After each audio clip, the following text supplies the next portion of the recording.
भैया लोग खड़े हैं, तुम लोगों ने तो जगाना ही काम है। बैठ जाओ, इतनी अच्छी व्यवस्था आप लोगों के लिए की जाती है, कमेटी वाले करते हैं। सब लोग बैठ जाए।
डॉक्टर भीमराव अम्बेडकर की, बोलिए तथागत गौतम बुद्ध की, बोलिए संत शिरोमणि गुरु रविदास की।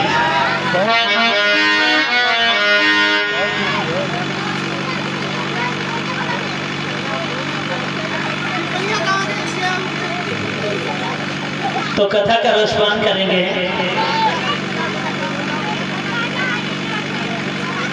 राष्ट्रपिता ज्योतिबा राव फूले के बारे में।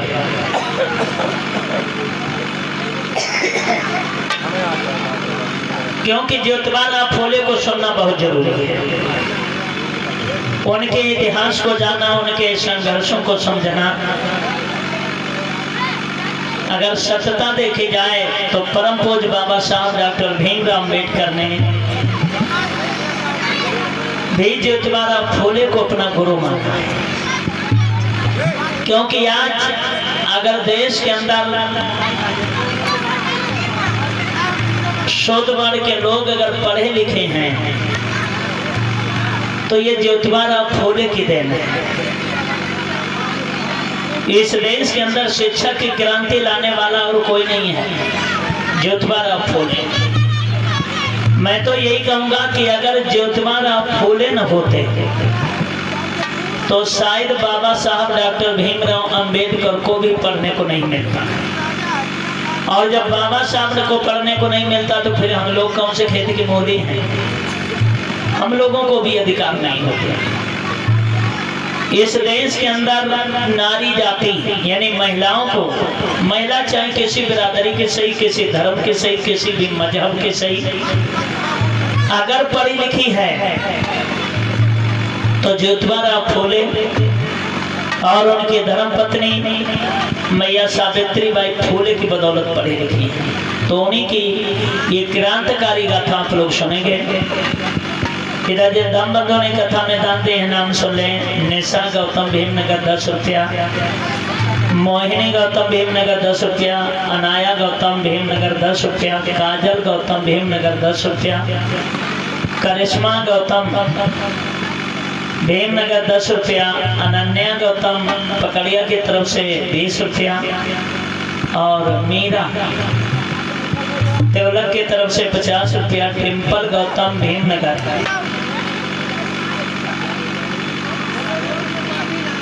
गीत लिखा है कि राजा हरीरा गले बिचट के। जब अनमोल की बारी होगी तब सुनना, ठीक है?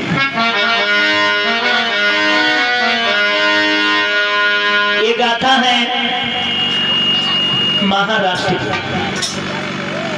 और अगर देखा जाए तो महाराष्ट्र की ऐसी पावन भूमि है कि हमारे ख्याल से सबसे ज्यादा महापुरुषों ने महाराष्ट्र की ही सरजमी पर जन्म लिया। कैसे कैसे महापुरुषों ने जन्म लिया? दीवान जी और आप हमारे भैया न्यू दीवान जी,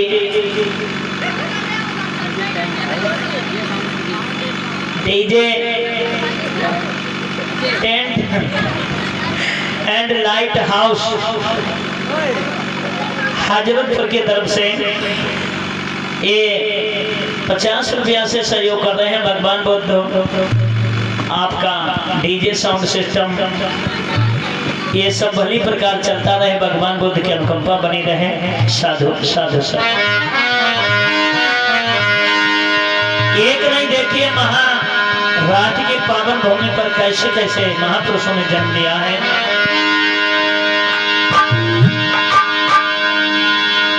महाराष्ट्र एक प्रांत कहूँ दृष्टांत सुनो मेरे भाई।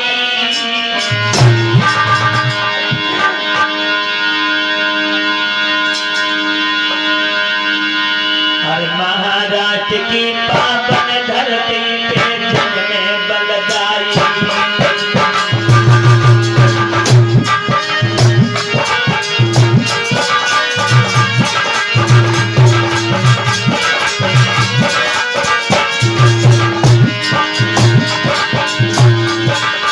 महाराष्ट्र एक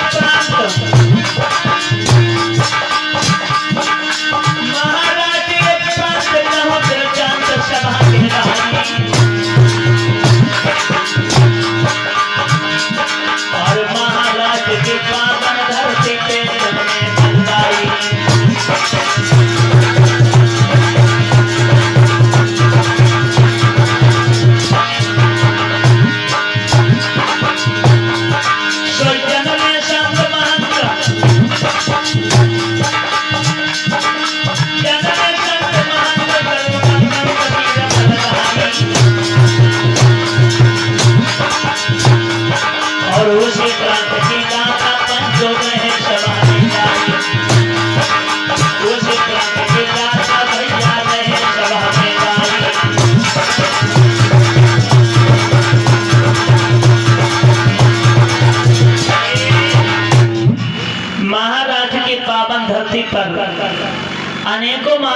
का जन्म हुआ।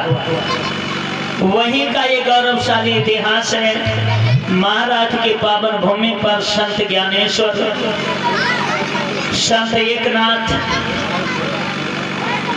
बाल गंगाधर तिलक, छत्रपति शिवाजी महाराज, छत्रपति साहू जी महाराज, महात्मा ज्योतिबा फूले, बाबा साहब डॉक्टर भीमराव अम्बेडकर, ये सभी लोग महाराष्ट्र की ही पावन भूमि पर इन लोगों का जन्म हुआ और सभी ने समाज की खातिर लड़ाई लड़ी है। तो उसी महाराष्ट्र की पावन भूमि पर एक गांव पड़ता है जिसका नाम है करगुड़। उस करगुड़ गांव में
जिस गांव का नाम है करगुड़।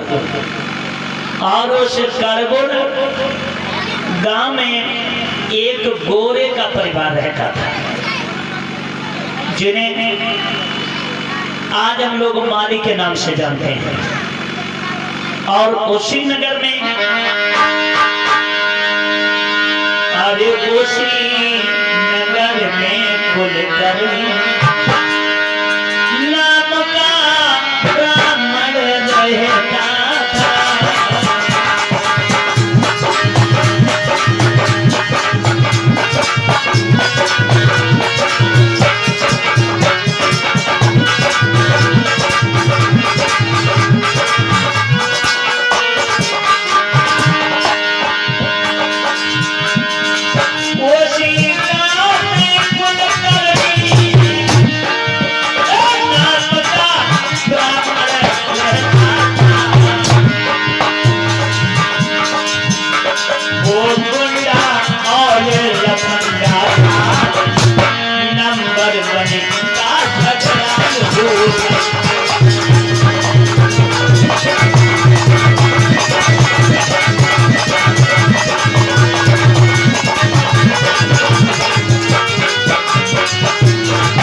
गोरे का परिवार रहता था।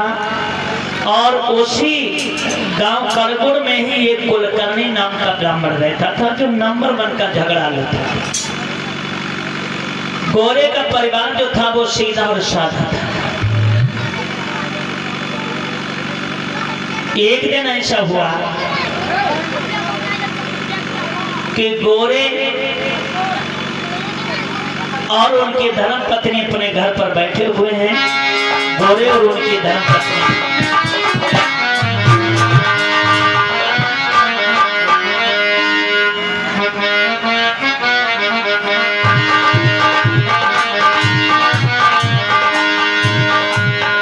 एक बार सभी लोग मिलकर जयकारा लगाएंगे, बोले पंचशील दरबार की।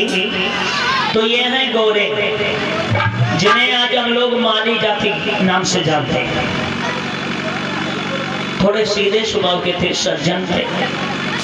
लेकिन एक बात याद रखो, जो सीधा होता है उसके भी अंदर एक तिरछा होने का गुण अवश्य होता है। और जो ज्यादा खोखारी होता है उसके अंदर कहीं न कहीं पर दया का भी भाव होता है। तो ये सीधे साधे तो थे,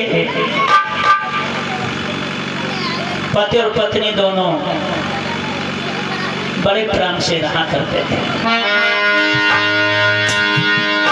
पति और पत्नी बड़े प्रेम से दोनों भैया रहते,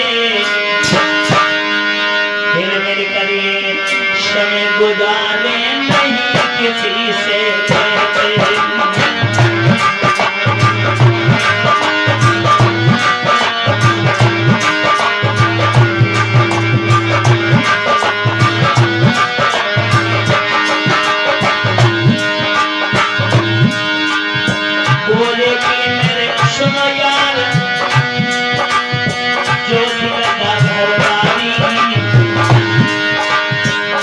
की सेवा करे रात दिन पति सेवा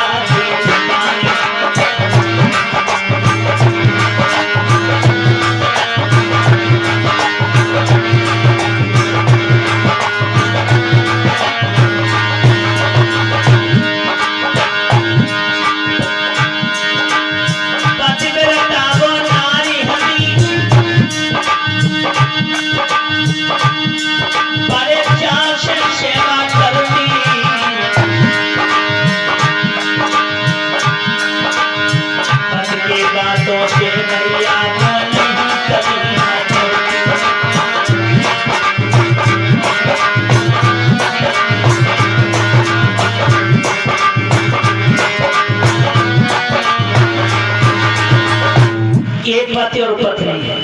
लेकिन याद रखेगा इनकी जो पत्नी थी वो पतिव्रता नारी थी। और एक बात आपको बता दें, पतिव्रता धर्म जो होता है कहने से नहीं चलता है। पतिव्रता बनने के लिए तो सभी नारियां ही पतिव्रता होती हैं, लेकिन जो पतिव्रता धर्म होता है वो सभी निभाना नहीं आता है। पतिव्रता की पहचान होती है काम करें मेहनत से, मोहब्बत करे तो दोस्त की तरह, सोने के वक्त रंभा की तरह और खिलाने में मां की तरह। ये सब पतिव्रताओं के गुण होते हैं। लेकिन एक बात आपको बताएंगे कि पहले की पतिव्रताओं में और आज की पतिव्रताओं में धरती आसमान का फर्क बन गया है। हालांकि नारियां वही हैं हमारे देश के अंदर जिन्होंने इस देश की शान को बढ़ाने में बाकी नहीं रखी, लेकिन आज वो चीजें देखते हैं तो नहीं मिल पाती हैं। क्योंकि ऐसी ऐसी नारियां हमारे देश के अंदर हुई जो जग में नाम रोशन करके चली गई, जो इतिहास में दर्ज है, जिनकी हम लोग कथाएं करते थे। लेकिन आज एक भी महिला ऐसी नहीं उभर कर आ पा रही है जो जिसका इतिहास कायम किया जाए। क्यों? कारण क्या है? कारण ये है कि वो प्रेम, वो भाव, वो भाईचारा देश से खत्म हो गया है। चाहे वो नर हो चाहे नारियां हो, वो भाईचारा खत्म हो गया। पहले आप लोगों ने देखा होगा कि गांव में एक जगह पर आग जलाई जाती थी, पूरे मोहल्ला के लोग बैठकर हाथ सेका करते थे, सब लोग इकट्ठे बैठा करते थे, अपने दुख सुख की बातें किया करते थे। लेकिन अब पहली बात तो आग नहीं जलती। अगर आग जलाई दी जाए तो चार लोग बैठेंगे तो चारों लोग अपना टचवा लो मोबाइल ले, बात कोई किसी से नहीं करेगा, मोबाइल में घुस जाते हैं। वो प्रेम भाव नहीं रहा। पहले की नारियां ऐसी नहीं हुई, अनेकों ऐसी नारियां हुई जिनका दुनिया पर रिकॉर्ड बना हुआ है। नाम सुना होगा सत्यवान सावित्री का, सुना है? सत्यवान की पत्नी थी सावित्री, जिसने अपने पति के प्राण यमराज से मांग लिए थे। यमराज को भी झुकना पड़ा नारी के सामने। एक महात्मा थे जिनका नाम था गालिब ऋषि। गालिब ऋषि को एक महात्मा ने श्राप दे दिया कि सूर्य निकलते ही तेरा पति मर जाएगा। धन ने उस गालिब ऋषि की पत्नी को इतना पतिव्रता में तेज था कि उसने सूर्य को ही नहीं निकलने दिया। और आज की पतिव्रताएं मालूम कैसी हैं?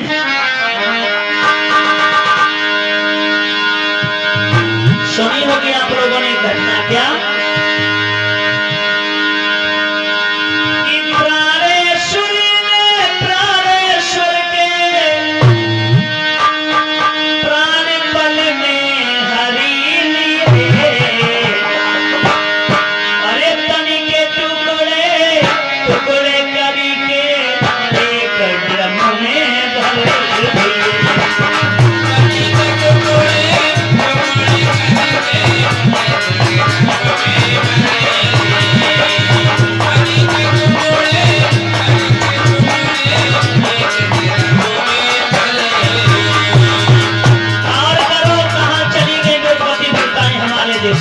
आज की पतिव्रताओं ने क्या किया? प्राणेश्वरी ने प्राणेश्वर के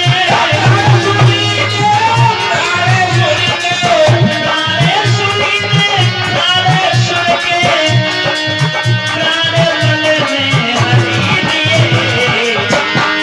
तने के 16 टुकड़े करी के नीले ड्रम में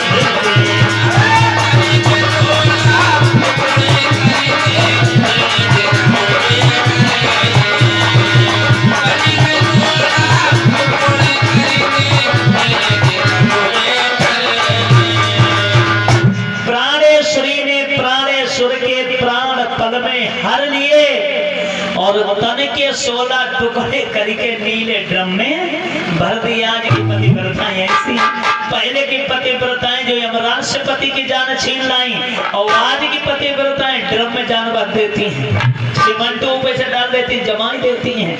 तो पहले की पतिव्रताओं अब की पतिव्रताओं में यह फर्क नहीं है। अनिल भैया है या नहीं है? पहले की थी ऐसी जो पति की शान आन बान पर अपनी जान गंवा दिया करती थी, लेकिन आज सिस्टम चल रहा है कि पति करते करते मर जाए और चाहे जीवन भर बीमार रहे, और नारियां ये सोचा करती हैं द्वारे पे खड़ा सुनार रहे।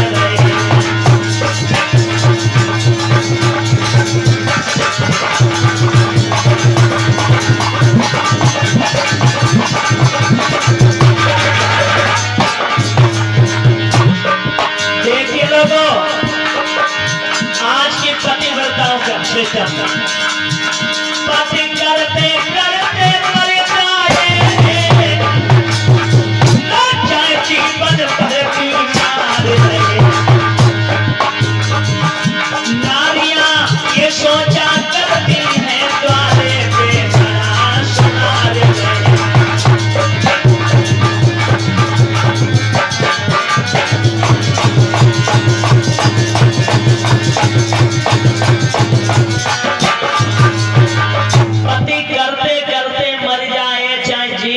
बीमार रहे और नारियां ये सोचा करती हैं द्वारे पर खड़ा सुनार रहे। 50 किलो की औरत वो 1.5 कुंटल सोना ला दे दो तो मने नहीं करेगी जा चीज तुम रहे हो। हाँ, अगर पड़ोसन की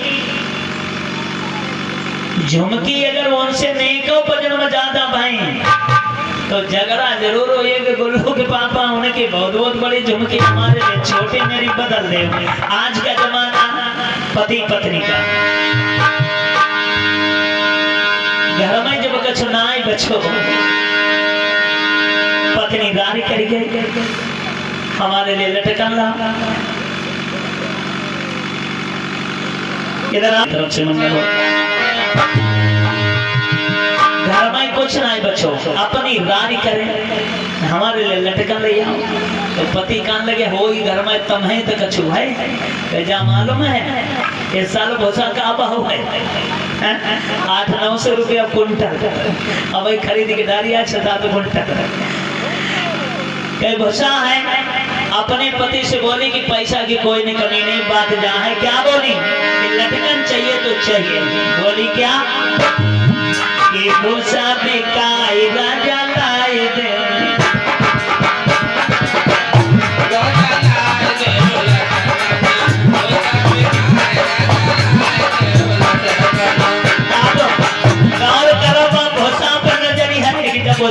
भूसा बड़ो भैंसो भूसा बिकाई राजा लाए दे भूसा बिकाई मको लाए दे भूसा बिकाई मको लाए दे भूसा बिकाई राजा लाए दे। पति देव समझाए के लगे कान लगे पौराई गई कहा भूसा बिकी गई है पहले कैसे नहीं भूसा बिकी गई है पहले कैसे नहीं भूसा बिकी गई है तो पहले कैसे नहीं है। पति देव बोले अगर भूसा बिक जाएगा तो बैल कैसे लाएंगे। तो पत्नी बोली बैल मर जाएगा लाए दे लटकन बैल मर जाए मको लाए दे लटकन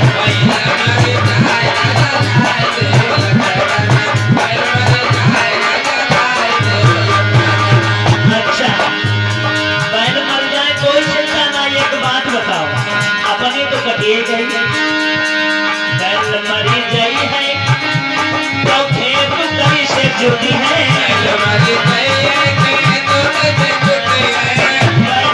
गई है तो खेत कई से जुटी है।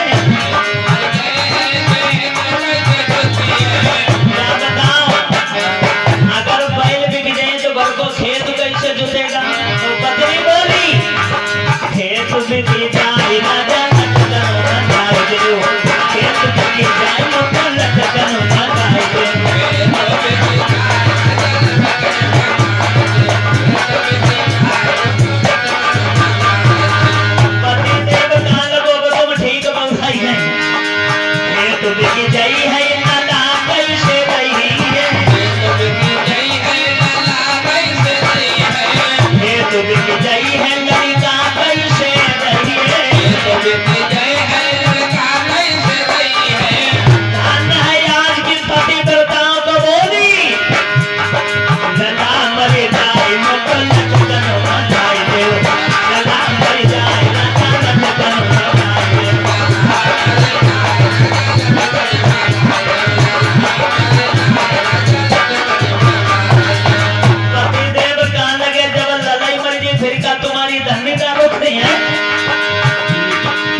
पत्नी कान लगे तुम्हें तो मर जाइयो आओ तो से सभाएं भीम नगर वाले और करेली है राजा लटकन मंगाई दो और करेली है मोकल लटकन मंगाई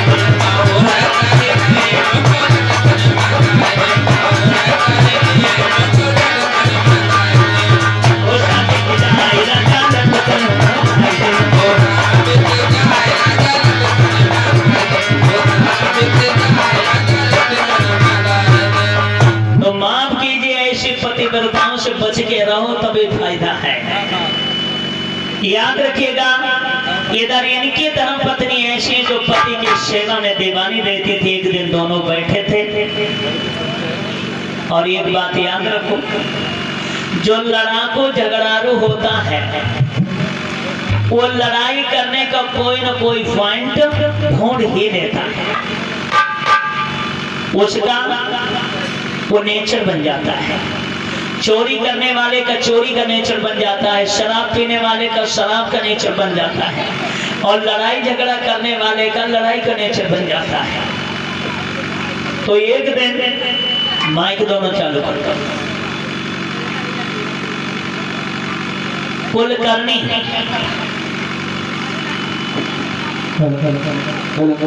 गोरे के यहाँ आता है, क्योंकि वो जाति का ब्राह्मण है और मनु के विधान के तहत चाहे मालवी हो चाहे कोई भी हो शुद्ध वर्ण में डाले। हेलो हेलो हेलो हेलो, देखिए ये काम की कहता है तो हेलो। बाहर निकलो, बाहर। कौन हो भाई? कहाँ गए घर वाले? निकलो, बाहर निकलो। बोलो। क्या बोले? घर पे ही बोलो क्या? हाँ घर पर आओ। हाँ। चलो मैं घूरो डालो चल करके चलो। नहीं जाएंगे। कैसे नहीं? कहा गई? नहीं जाएंगे। अरे पैसा देंगे चलो। नहीं जाएंगे। क्यों नहीं जाओगे? इतनी निकाल के हमसे मना कर रहे हो हैं? और क्या? रही नहीं पाओगे बेटा, डंडा पड़ जाएगा, तुम्हारी अकल ठीक हो जाएगी, तुम्हारी माँ समझ लो तुम अभी बहुत बात बेकार हो जाएगी। अच्छा। चलो मेरे साथ। नहीं जाएंगे। इसे समझाओ है, कौन हो तुम इनकी? मैं इनकी पत्नी। हाँ पत्नी हो चाहे बीवी, इनसे कहो चलो मेरे घूरो डलवाओ चल करके दोनों लोग। अरे पैसा देंगे पैसा। नहीं हम नहीं जाएंगे। नहीं जाओगे? नहीं जाएंगे। जल्दी कर, छपड़िया उठाओ, फड़वा उठाओ, चल। हाँ तुम्हारी इतनी मजाल, मुझसे बराबर की बोले जा रहे हो, लेडी इशू में बात नहीं करता। गो आई कमिंग, इधर इधर देखो। हाँ बोलिए। फावड़ा उठाओ, छपरिया उठाओ, गोबर उठा लो, चले चलो। नहीं जाएंगे भाई। नहीं जाएगा? नहीं जाएंगे। नहीं जाएगा? नहीं जाएंगे। मानता नहीं। जब गोरे ने मना किया तो कुलकर्णी अरे गोरे में भाई होने लगी लड़ाई।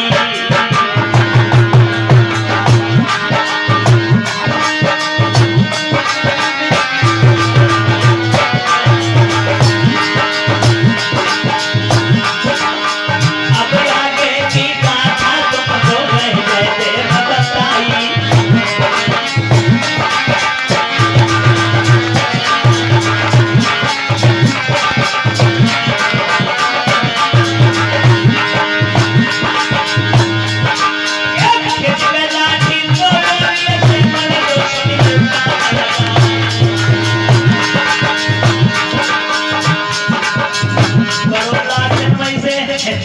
बंदूकन में से तो धुआं निकलते देखो, ये तो लाठन में से धुआं निकलते। खिंच गई लाठी क्यों मारे से जाना सके और होने लगी घमासान लड़ाई।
देखिए ये कुलकर्णी अपना रुतबा यहाँ झाड़ने के लिए आया। पति और पत्नी ने मिलकर खूब कस के पीटा। तो याद रखना लोगों, जब इसकी कस के पिटाई हुई तो जो इनका कुलकर्णियों का यानी ब्राह्मणों का जो मुखिया था, उस मुखिया के पास कुलकर्णी जाते हैं।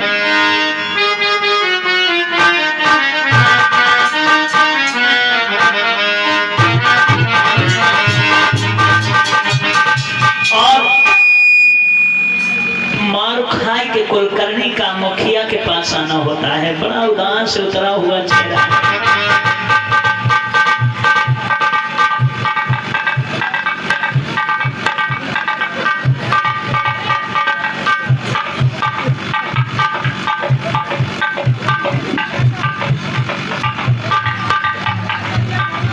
हेलो हेलो बहुत छोटा कैसे आना हुआ? पाए पाए हाय पर क्या बात, तेरी आवाज बड़ी बदलने बदलने लग रही है। क्या हुआ तेरे को? बहुत बुरा हुआ।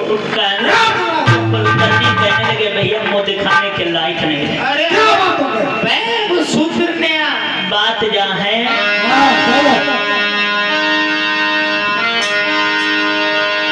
बात तुमसे कहूँ, अपने दिल की कहूँ, सुनते जाना। कैसा आया ये कलयुग जमाना।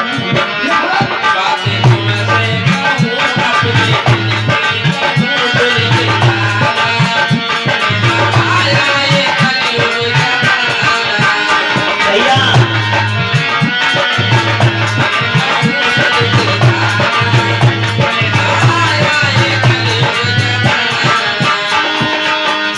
अब मुझे पता लगा है कि साथ साथ कलयुग आ गया है। आज हमने अपनी आंखों से कलयुग देखा। अरे जो लोग कभी मेरे तलवे चाचा करते थे, आज वो लोग पता क्या कर रहे हैं? भैया गोरे ने हमको है मारा। भैया गोरे ने है हमको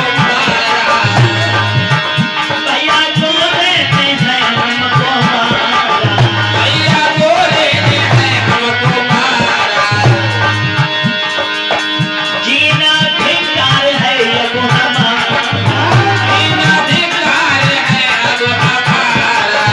ऐसे तुमसे कहूँ, अपने दिल की कहूँ, सुनते जाना। कैसा आया कलयुग जमाना।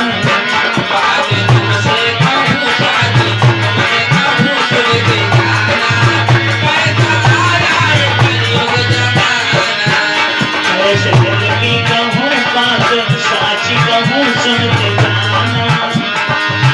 कैसा आया है कलयुग जमाना।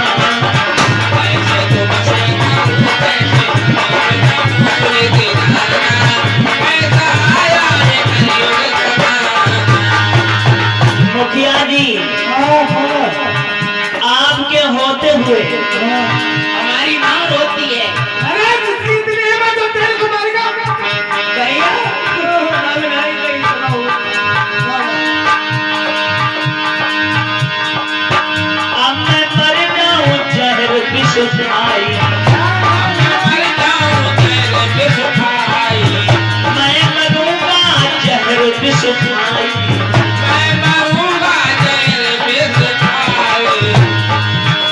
या आप भी हुई जाओ सहाय। ऐसी अपनी कहूँ, तुमसे दिल की कहूँ, सुनते जाना। कैसा आया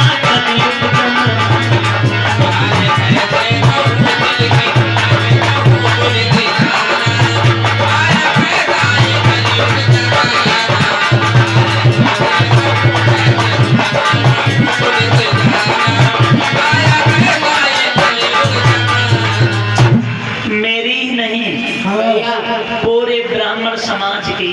और हमने कहीं हमने तुम्हारा नाम बताओ, कहीं हम तुम्हारे भैया को भी मार देंगे। मेरे को मारेगा? अरे बेटा उसकी क्या औकात है? मेरे को मारने के लिए 50 का गुंडा चाहिए। अभी तो मेरे में जाने के पीछे से कंटाल की तरह तलवार निकालेगा, की तरह खचाक खचाक। तो चलो होने से पहले निपटे ही चला है। चलो तो देखिए,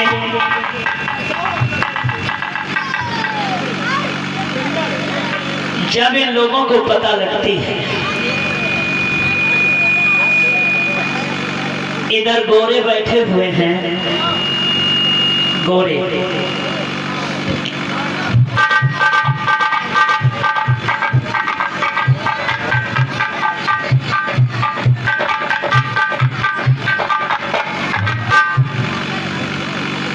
और वो लोग गुस्से में भरकर यहाँ आते हैं।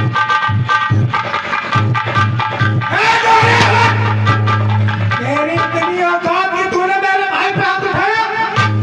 जान के हम तुम्हें इनने दोनों ने हमारी टांग ही हाथ पकड़ के बहुत घुमाओ में हमें नवैया बनाए तो इनने छोड़ो। अब बोल रे बात बोला, बोल रे बाबा तेरा हक में किया। अब बोल बोल बोल बोल।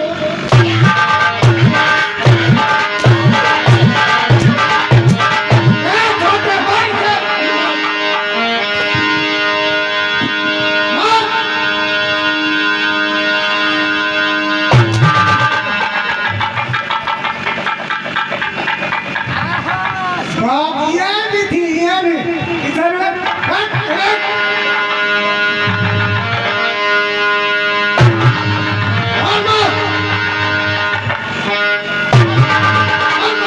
इनने हमें नवैया बना। अब हम तुमको हेलीकॉप्टर बनाएंगे बाबा।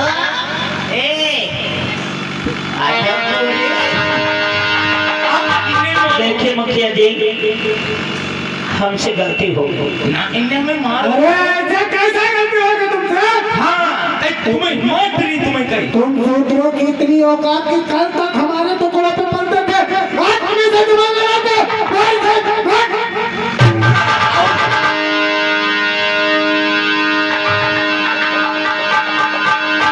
ये मुखिया कहने लगा कि भलाई इसी में है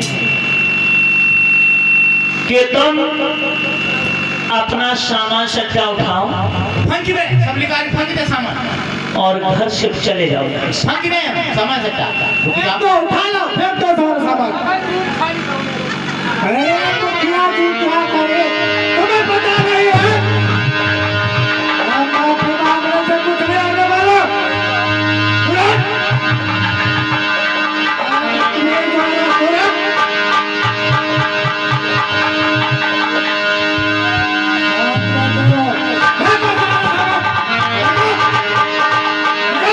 जब घर से निकालने के लिए कहा है तो गोरे की पत्नी कहने लगी, महाराज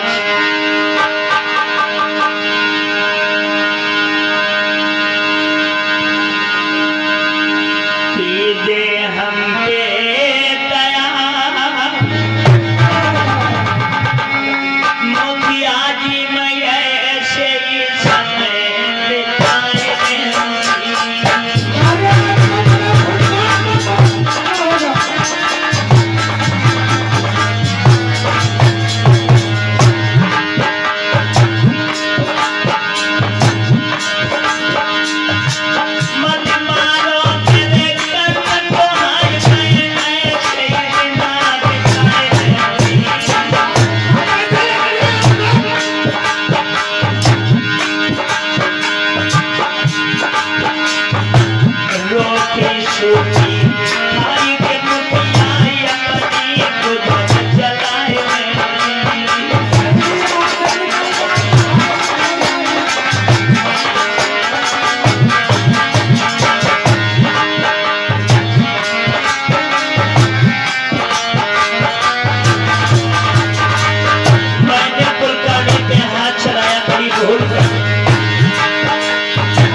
पसलियों रह गए अपनी चप्पलें ले जाए डंडा लग पड़ जाएगा हमका तुम अगर अब नहीं करूँ ऐसे देख लो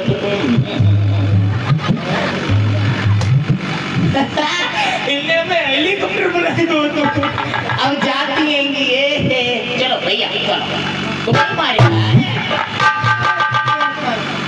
देखे लोगों,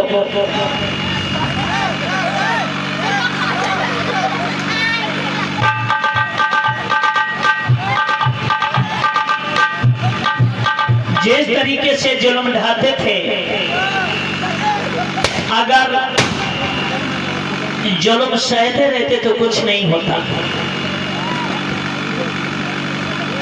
बराबरी कर दी तो आखिर को घर छोड़ना पड़ा। अब ये दोनों प्राणी घर से निकल गए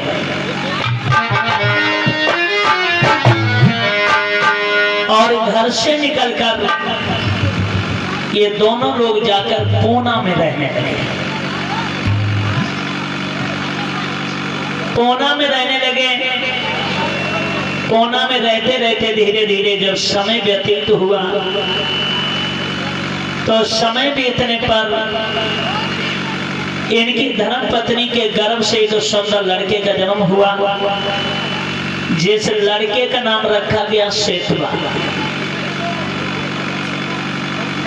धीरे धीरे जब सेतवा बड़े हुए तो सेतवा के